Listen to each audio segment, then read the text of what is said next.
a lot of the focus of my research are in tropical and subtropical, where we don't have those extreme Mm-hmm. weathers in the winter. And it's also associated with a lot of Bos indicus influenced breeds Right. and with tropical forages that also come with a really high production and very low nutritive value. Mm-hmm. And I have the academia has allowed me to explore those areas because I am in Florida, that is a extremely unique place. In everywhere that I have been in the world, Florida is very unique. But I have been in other tropical and subtropical zones where it varies quite a bit because of the altitude, soils type, and everything else. So we can find some subtropical zones that are really comfortable, although you can reach higher temperatures, but they are much more, I think, suitable for cattle production than, for example, Florida, that is an environment that is extremely challenging for agriculture in general, but beef cattle for sure.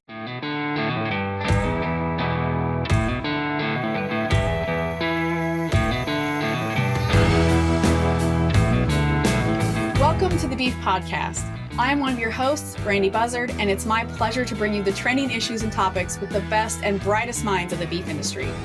Today, we are joined by Dr. João Vendramini, a professor of agronomy and forage at the University of Florida Range Cattle Research and Education Center. Dr. Vendramini earned his bachelor's and master's degrees at the University of Sao Paulo before moving on to the University of Florida to earn his PhD in agronomy and forage management. Dr. Vendramini studies the effects of supplementation on forage and animal production, warm and cool season forage management, alternative uses for forage crops — I'm very excited to talk about that — and nutrient management of forage cropping systems. He also disseminates science-based information to a broad range of stakeholders, educators, and producers, and we are so excited to have him here to talk about grass, cattle, and production systems. Welcome to the podcast, Dr. Vendramini. Yeah, thank you for having me. Well, we're very excited to talk to you today. You know, what's new in your world? How are you doing down there in what I imagine is a very cool Florida summer so far? Yes, I think now we are getting to the not the most popular time in Florida because summer is around the corner. It gets really hot and humid, sometimes too humid. And but anyway, we have a bunch of our work done right now when we work with warm season perennial forage. So it's exciting to start new projects and doing the work. That's an interesting way that you phrased it. Not the most popular time. That's an interesting way to say that about a Florida summer, but that's when we get a lot of work done. So, but thank you for taking time out of your schedule to be here with us during your busy time. Just to get started, for those in our audience and our listeners who are not as familiar with you or your work, could you please tell us how you got involved in the beef industry and maybe your background in your career path so far? I'm confident that there is more below the surface than the very short bio that I just read. Yeah, I think similarly to a lot of my colleagues here in the U.S., I was born in the country. My parents, my grandparents, my great grandparents, they were landowners and they raised beef cattle in Brazil. So that's how I got started. So I was young, and I think I didn't know anything else. That's what I knew, and I thought that that was the way to go because that was our way of life and what we did, and that led me to get my education in agronomy. Related to what I have been growing up on, and then it kept probably progressing. I finished my undergrad. I In fact, I moved out of academia. When I finished my undergrad, I was working for a company, um, primarily managing beef cattle. A company that has several properties. So I started on the beef cattle section, and then soybean, corn, citrus, and sugarcane. And I worked in that company for 7 years. While I was working in the company, I also got my master's degree. Okay. By the time that I finished my master, I really liked the experience and dealing with research. So then, when I decided to come to the US and get my PhD and keep progressing from there. Well, that's great. You mentioned earlier that, you just grew up with cattle and you didn't know any other way of life. And I think that's true for many of your colleagues and our peers in the beef industry. It's just everything. That's what we knew. And we just kind of continued into that. So you make a great point there about how you grew up and you got involved in agriculture. It's just kind of the way of life that we have been born into. It's my understanding that you are no stranger to the podcast world, and you actually have your own podcast called Joe What. Can you tell us more about that and what you talk about on the podcast? Yes, yeah, thank you for asking about the podcast. That was an idea that I started probably 4 years ago. At that time, podcasts were not very popular yet, but I really felt that through my experience with stakeholders, because I work with extension as well, I have this opportunity to talk to different producers and learn so much from them and hear their stories and their experiences. And I felt that they need to tell that to everybody, not only me, because I was the only one benefiting from the information. With that in mind, I create a podcast where I invite the stakeholders and the producers that I knew here in Florida and I had previous experience with. And then it started evolving to I started including my colleagues in research and people in extension, and it got a little broader. So at the start, it was pretty much the true beef cattle producer, and I tried to make it short, 15 minutes. I had the idea that that should be your drive to work, something that you just press play and drive to work, and you get all the information. So I got some criticism and some probably some people that like they say, well, 15 minutes is not enough. I didn't get much out of it, but that was the goal. And I try to get some individual characteristics of every producer that I knew about, that I have the opportunity to interact with, and then just broadcast that part. So some of producers, they like more genetics, some of them they like more the reproduction side, and so on and so forth. And I think that was the genesis for the podcast. And to be honest, I have been very slow on my podcast lately. I think, like you probably know, it's difficult to fit and get new speakers, and it's a work in progress. But I really enjoy doing the podcast. All right. Well, that's really interesting. Thanks for sharing that about your podcast. Do you stick to one specific topic, or do you branch out and do all beef production topics? And have you found that have you lengthened your episodes from 15 minutes because people wanted to hear more from you? Yes. First question. Yes, I open it up a little. We talk about wildlife as well from some of my colleagues, and we also talk about something that is quite current, that is environmental issues and ecosystem services provided by beef cattle in general and forages.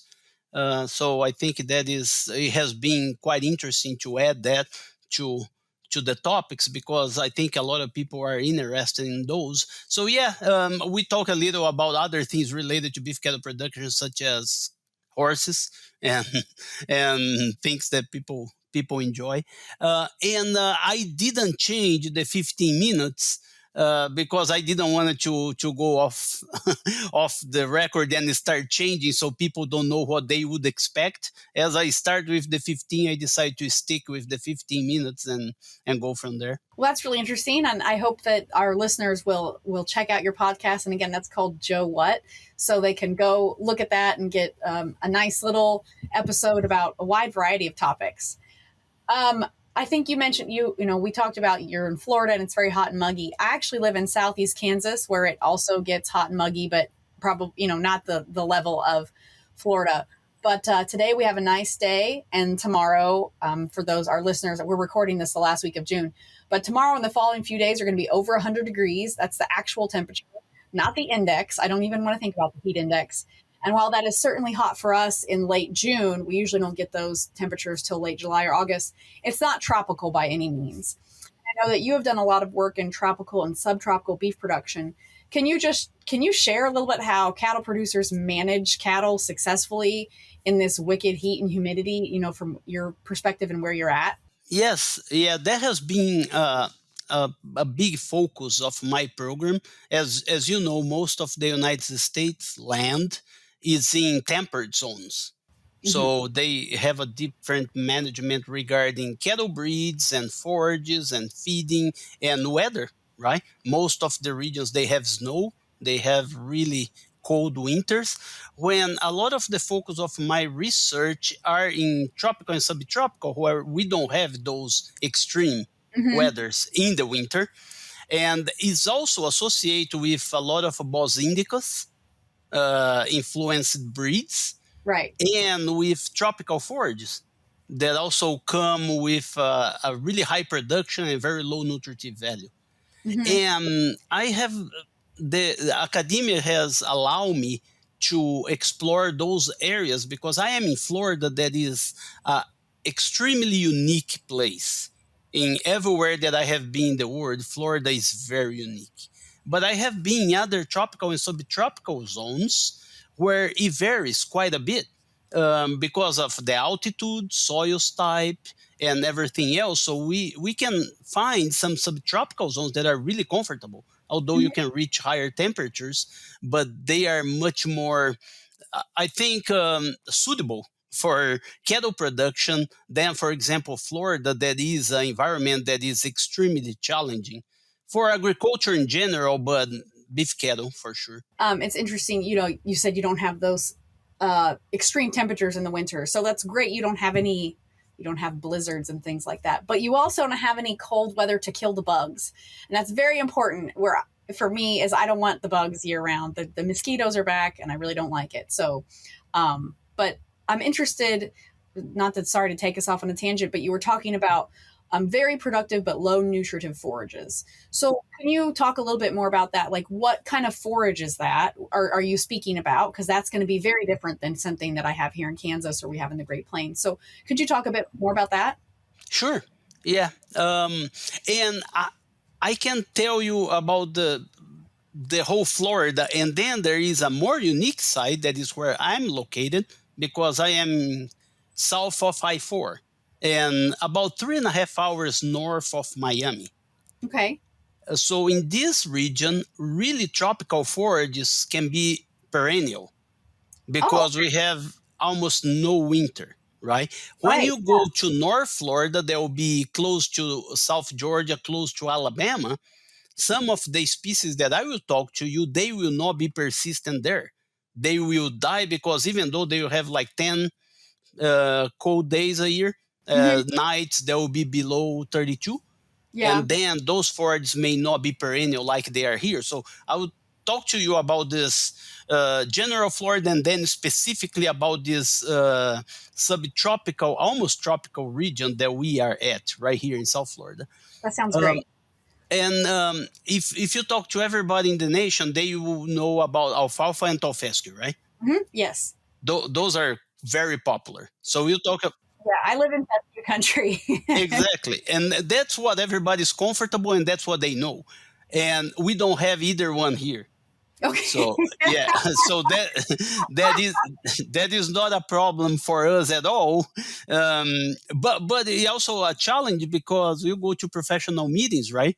And you have two presentation about alfalfa in Canada or one in Montana, and then you have people from I don't know from Virginia talking about fescue, and then we right talking about something that nobody knows what it is. Right. But we do have a large portion of more in North Florida of Bermuda grass, Okay. the hybrid Bermuda grasses Mhm. that are quite popular. I think in the whole southeastern U.S. and we have some. Those forages for us, they are more used for hay and silage production. They are a little more productive, but they require better fertility conditions that we don't have. We have one forage that is our main forage here that is called Bahia grass, that is Paspelum notatum. It's a forage from South America that everybody likes Bahia grass because it's very persistent. you can abuse. It's similar to the fescue, the endophyte infected fescue that you have there. Right. Yeah. Well, I'm putting love in quotations, that we love. Exactly. And I think a lot of people like the barrier grass here because it's persistent. It tolerates all the abuse that you can have. And it is the backbone of the beef cattle production in Florida. So Okay. that's what, if you go to a ranch, it may be North Florida, South Florida, you're going to find out that the beef cattle ranch, they have about 80% of the pastures are barrier grass. Okay. And then it comes to South Florida, they have these very unique cultivars that are more adapted to tropical areas, and those will be stargrass, limpo grass, brachiaria, Okay. panicums. So those are all the different types that are much more popular here in South Florida, but they don't persist many times if you grow them up north. So that's again the stark differences, and I think that's one of the great things about the beef industry in the United States is that like there's 1,000 ways to do it because we have so many different climate regions in the United States. We have like the tropical areas you're talking about in Florida. We have the plains where I'm at, even though it's hot and muggy. We have the Pacific Northwest. We have the dry Southwest. There's so many different things, and I find it so interesting to learn about what different people do in different regions because it's never the same. Earlier you mentioned that you have different alternative uses of forage crops. So is that forage crops used in a different way, or is that just different forage crops? Like, what does that mean? Yeah, I started a program many years ago when they have a wave of the biomass production. I don't know if you remember that for bioenergy. Those tropical forages they are ideal for that condition because they have a much more efficient carbon fixation pathway. Okay. So that's why they are so productive. So we have forage crops here that are warm season perennial grass that will grow like 7, 8, 10 feet tall. Oh my. And will accumulate lignin and cell wall as much as they can grow, uptake a lot of nutrients from the ground. So those are the different uses. At that time, they have like that big wave trying to convert cellulose to ethanol, right? Right. And I think they made a little progress, but then they dropped the program. Not that I'm supportive of the whole idea, but because we have that, so I do believe the warm season perennial forages are a great candidate because they grow very much with very little, very efficient. And Yeah. for that purpose, in theory, we didn't need to consider the nutritive value, right? When you are growing for biomass, you just want a biomass. Right. And then, yeah, later we learned that that was not the case. So for the microbes to work, when you grow a biomass, that you have a lot of cell wall, polyphenols, and everything else, we couldn't also, the microbes that will break the cellulose could not work very well in the process of moving cellulose to ethanol. So we learned that even in the biomass production and trying to generate biofuels from cellulose, we need a forage that will have a little better nutritive value. And it's still in the same topic. Two other things I think that is main in our program is we use this warm season perennial forage as a phytoremediator. Okay. That is, we have what they call hotspots, places where they have confined animals in the past, or they have, for some reason, high concentrations of nitrogen and phosphorus. Right. Phosphorus is a big problem in South Florida, or a perceived problem because we are sitting on the top of phosphorus rock. There is a lot of mining here. So we use those warm season perennial forages because they grow a lot and they uptake a lot of nutrients to remove the nutrients from the soil. Gotcha. So we also have used it not with the forage purpose, but mainly to uptake the nutrients. And the last one is as we mentioned at the start, the fact that they are so good to fix carbon, right? And uptake carbon from the ground. So it has been also used to as a carbon sequestration tool, That's right? great. Yeah. And mainly on the context of beef cattle production, because they have the forage. The only thing is a little better management can make us to accumulate a little more carbon, and that Hmm. will be crucial if we need to decrease the CO2 concentration in the air, right? Hmm. And I think that is something that we have done for many many years Hmm. through history. All the grazing lands, they have sequestered carbon and have fixed that carbon for many many years, and we Right. never got the credit for. Absolutely.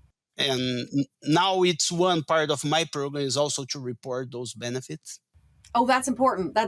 I mean, you're right. We have been doing that and never thought to tell people outside of academia and the beef industry about it.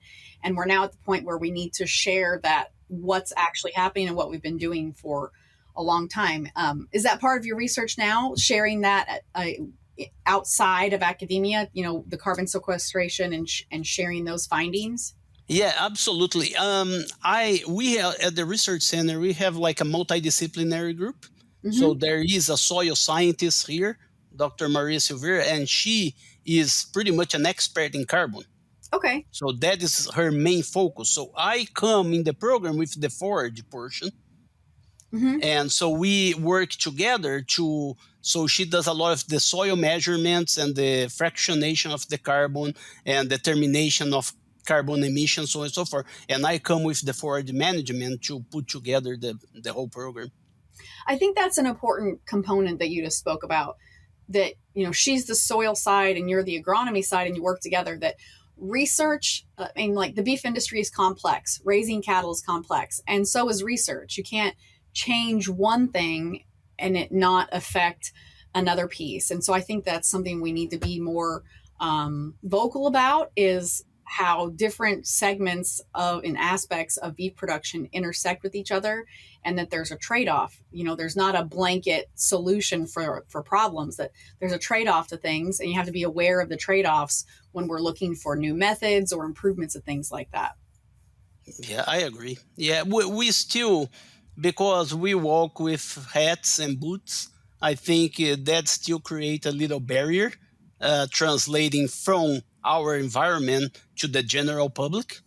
Yeah. And is the general public now making most of the decisions regarding um, politics and votes, because a lot of people move from the country, right, to the city, Yeah. and they are voting, but they are getting far far away from agriculture. And I think we are trying to just keep telling our story, right, and trying to break those barriers, saying that somebody that wear a hat and a boot can also relate to general life and general population problems like global warming. Right. And I think it's, we do need to keep telling our story and sharing the information, because you're right. People are removed from the farm and ranch. Like 15 years ago or more, we were hearing that the average person is 2 generations removed from the farm and ranch. Well, it's been at least 15 or 20 years. Like, we're now at probably closer to 3 generations people are removed from a farm and ranch. So it's even more important to continue to engage with people and talk about what we're doing on, with cattle and in agriculture industry. Yeah, I agree. It's a luxury that I think we have in the United States, because people have comfort to be able to be concerned about things that are not part of their life. Because traveling around the world, you have a lot of places where people needs to be really focused on their life to make it, right? They need to know, they are not really concerned where the meat will come from, but they need to find out how to find the meat, right? Because uh, we, and a lot of countries in Europe, I think, what they call the first world countries, I think they have this luxury that I think we can talk about that, and they have people with different opinions that can be concerned about things that many times they are not really a concern, right? But traveling around the world, I think the problems really change, and I am really humble to go in places where they need to find out where they're going to have lunch, and many times they don't, and we don't have that problem, and I think we need to keep working so we'll never have that problem. Yeah, we definitely don't have the problem. I have probably not, I've not traveled as much as you have around the world, but I have been to some other places where that was a concern, like where their next meal is coming from, or having to budget, scrimp and save just to have enough meals, for the week and such like that. And I think it's really easy for people for some reason, it's really easy to criticize with a full mouth. Yes, absolutely. So that's definitely, your job is really important to our industry because you are finding new ways for us to raise cattle using different forages and and be more efficient. And so it's really important that we keep getting research from you and your colleagues so that people like myself can take that and disseminate it to the general consumer and the grocery shopper. And in terms of research, you talked about the research that you did with biomass in the past, but can you share something that you're working on now that's really exciting you? Yes, we have few programs that we keep going for a little while and trying to keep making progress. Mhm. And I'll mention probably main three programs that I work with. Great. One is to find forage cultivars that will be adapted to the habitat that and the environment that we live around here. I think that is an endless search. So I think if we can find something that it's more efficient, I don't want to produce more. I Hmm. just want to produce more efficiently. Right. So with that in mind, I have contacts in the Colombia, in CIT, and I have contacts in Asia and other places, Australia, where I try to bring little ideas and some different systems and forage species and try to adapt it to our system here and make the necessary measurements to see if that is something promising that will enhance and make our beef cattle production more efficient. I Hmm. think that is something that I have been working on. We have a lot of new technology and helping with Hmm. that, such as we have genetic markers, right, to Right. see what is the efficiency of that plant to Hmm. uptake nitrogen. Nitrogen is probably for this grasses the most limiting nutrient. So if we can find a reliable marker that will tell us that that species can grow the same amount of biomass with less nitrogen, right? Hmm. That is a win situation for us because we will have to fertilize less and we're going to have the same or better product. Right. Yeah. I love that you said that we don't necessarily have to produce more. We need to be more efficient. I think that's a great headline soundbite right there. And that has been the search on those forage species. Some people that don't work, and I have several colleagues that work in different areas of grasses and botany, and they are not really familiar with the grazing Huh? activity. And so a lot of plants come and go and they are not really suitable because they fail because they are not really grazed properly, right? Hmm. So the grazing portion of this whole thing on selection is extremely important. So I really focus on having the animals challenging these new grasses under Hmm. different conditions. And with that in mind, what I tell people, I really like to kill them because if they die here at the research center, the producer will not have the same problem. So Right. I really force all the things that I tested here so we can create a better management and decide if that is a good candidate to be afforded in our state. Um, so that is one portion. The other portion is, again, going back to the nutrient, the nitrogen, that is Hmm. quite expensive Right. nutrient that we need to fertilize the grasses. Our grasslands are pretty much dominated by grasses, but we also have the opportunity to have some legumes, Okay. right? Yep.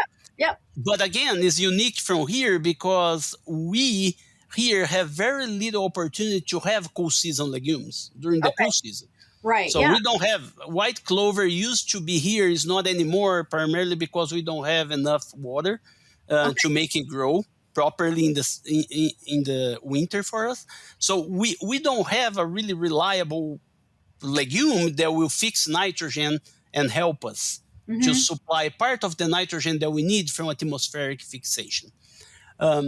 With that in mind, I have a program where I am always testing different legumes and selecting them.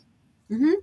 So we have some cultivars in the pipeline that we did some genetic modification to Okay. try to change the characteristics of the plant, and trying to make if those can be good options to be overseeded and planted on those warm season grass. So here in Kansas, we do have white clover, and we have the red, and those are in all of our pastures, or most of them. So what legumes do you have that you can? I mean, you said that you don't have many, but what do you have that you can use down there?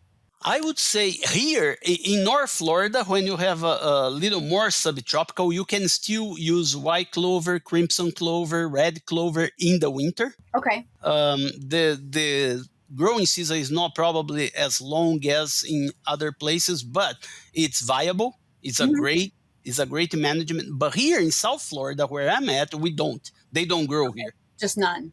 None. Gotcha. But we have the summer legumes are the ones that I work. So something that you grow in the summer with the warm season grass. Okay. And that is called Echinnomene. Echinnomene americana is one that is the most successful here. Okay. But we also have sun hemp that has been quite popular cover crop in the Midwest and everywhere. Okay. It's a great plant. It's annual, right? It dies, so you have to reseed. But sun hemp, I have been working with sun hemp now, mainly on the focus of cover crop and increase a little bit soil health and nitrogen fixation. But also I'm converting that to make that a forage, and how we can make improvements in the plant. So we hope that in about 3-4 years, we may have a cultivar that will be released from us that will have good forage characteristics. Oh, that'd be great. Yeah, that would be great. So you take your research, I'm assuming, and you mentioned earlier in your bio that you're disseminating that science-based education to stakeholders and producers and other educators. So that's part of your extension work, right? Yes, that's correct. My official position is 60% research, 40% extension. Okay. And so those numbers don't mean anything. Is it 100 research and 100 extension? Yeah. What drew you to extension work? I mean, when you started out in your career, did you want to get involved in extension? And if so, like, kind of what's your favorite component of extension work? Yeah, I really like the extension has a big structure, right? They have what is expected from the academic standpoint regarding programs, activities, so on and so forth. So nobody likes the bureaucratic section of the whole thing, right? But there is the outreach section that is pretty much the interaction that we have with producers and extending what we do and what they think, and then it becomes a successful story. I think that is extremely rewarding. And I think coming from my background is, for me, it's like my daily life. So if you ask me where you have your social, I go to the Florida Academy Association meeting. That's my social. Last week, right? Yes, in Marco Island. Yeah, we were there at the convention. I am the... hopefully we will find a new one, but I am the chair of the Research and Education Committee for the Florida Academy Association. So I organize the meeting, the research and education, with some tops. And then we have the presentations. We have what we call the Florida Cattle Enhancement Board.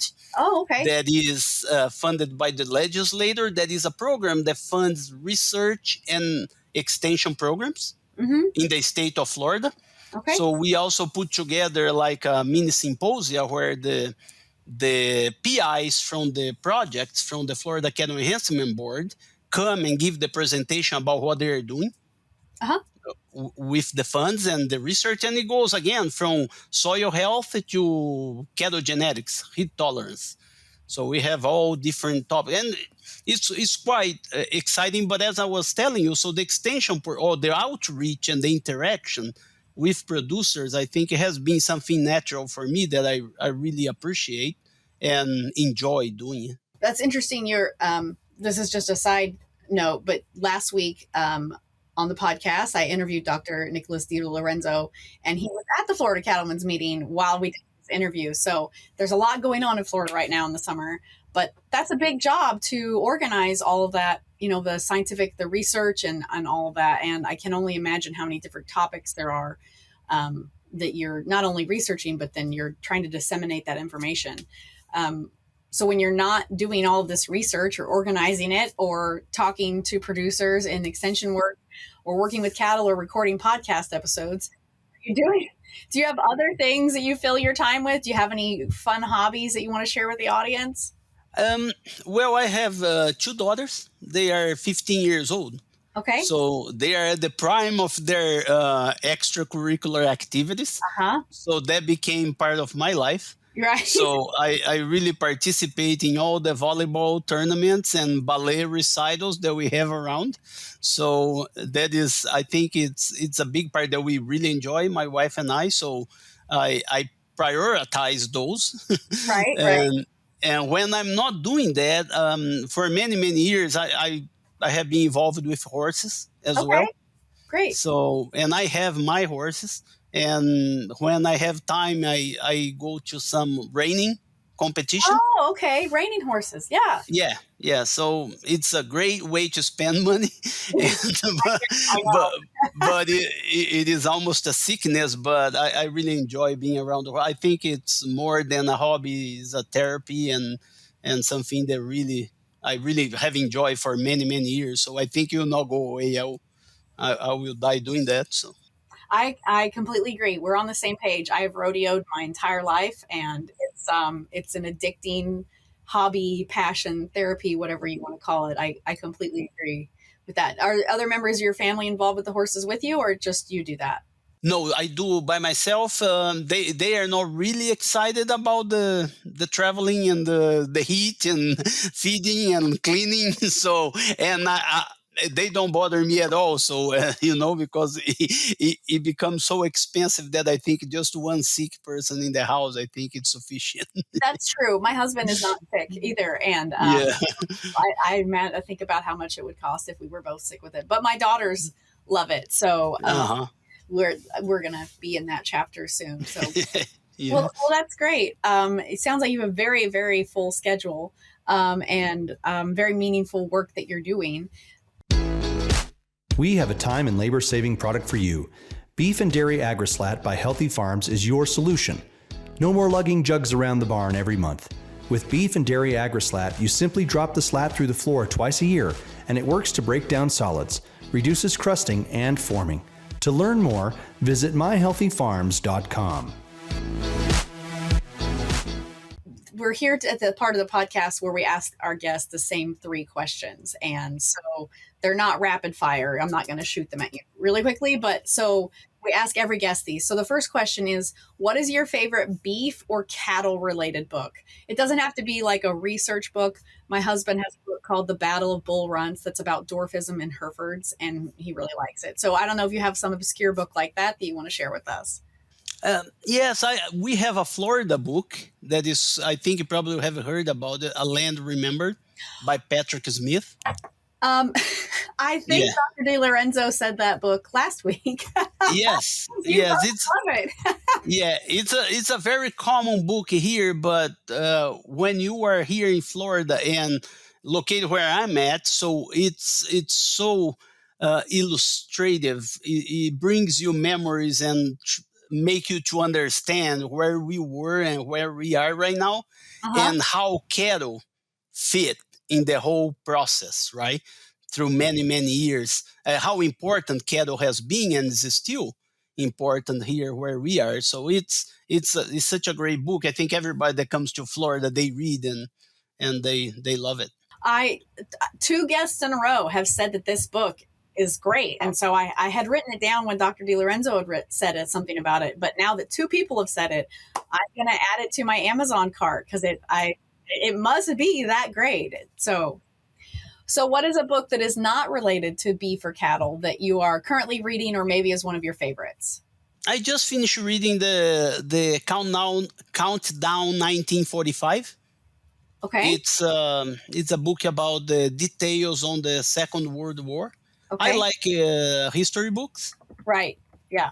So I think that book, I really enjoy reading. I just finished it. So it gives you a lot of details and tell you the story about the perseverance through the whole process, how to get there. And I don't think the end it's a happy story, right? Because Oh, nobody no. won, Right, and there is no victory in war. But right. I think just describing the process, I think it I really enjoy learning more about it. I really like historical, like history books too, and particularly on World War II. My grandpa fought in World War II, and so I am adding that one. I will be adding that one to my Amazon book wish list. So thank you for that recommendation. Okay, the last wrap up question is for a trait of someone that you admire, or I guess think about someone that you admire. What is a trait they possess that has allowed them to be successful? Um, I I believe that I have seen like through life you have seen people with all different characteristics, right? Hmm. Good and bad, and I think one thing that stick out mainly now it becomes even more important. It's I think work ethics Okay. is somebody that is really reliable and Yeah. and we have seen for example, in my college, I have some people that I identify early when I was in college. I didn't think about life or anything, right? We were Hmm. just we were just having fun and trying to make to the next day. And it's amazing how we have a lot of smart people around me, and they have smart, really smart people that never made it, never become successful, and they have some that became extremely successful Hmm. because they were smart and they have a lot of work ethics. And you can have work ethics and not being smart and still make it in life, right? Right. But if Right. you are very smart and clever but you don't have the work ethics, I think it's very difficult to make. And now it's become even more important because I think all the distraction that we have in life through social media and communication venues, right? Hmm. It seems that we are gravitating further away from just basic things. That means if I say something, I will do it. If I told that I will show up at 8, I will, right? And Hmm. I will not go home until I finish. So it seems that those little basic things are becoming even more important. That is one of my pet peeves is not following through on what you say you're going to do. I think you're hitting the nail right on the head with the work ethic and the smart intelligence, intersecting there. So, well, that is all the questions that I have for you today. Is there anything that you want to share with the audience, our listeners, that we didn't touch on? I don't think so. I just would like to thank you for the opportunity. It was really enjoyable. Thank you very much for coming on the show. I know that you're very busy because you told us about all the things that you're doing. So we really appreciate you taking time to join us here on the Beef Podcast Show. If people want to find more information about your research or about the Joe What podcast, where can they do that? We have a website here. We can search in Google Range Cattle Research and Education Center. Okay, we will put that in the show notes. Yeah. So then they have a tab there for faculty. If you click on my tab, they will have all the podcast recordings there. Okay. And you also have the recent publications and few extension activities that we have in our program. So most of the information is there. I don't quite use a lot of social media for a professional purpose. I use more for personal purpose. So through the website, I think is the best venue to have our activities there. Okay, and the podcast is on the Range Cattle Research and Education site. Is it also available on other podcast platforms? Yes, it is in our YouTube channel Okay, that is related to the website and is also available on Podbean. on Podbean. Okay, we will make sure that we put those in the show notes for our listeners to access those. That's the Joe What podcast on YouTube and the Range Cattle Research and Education website. Well, we will make sure that people can access those. I'll put that in the show notes for everybody. Thank you very much again, Dr. Vendramini, for joining us. And to our audience, we hope that you will join us next week on the Beef Podcast Show.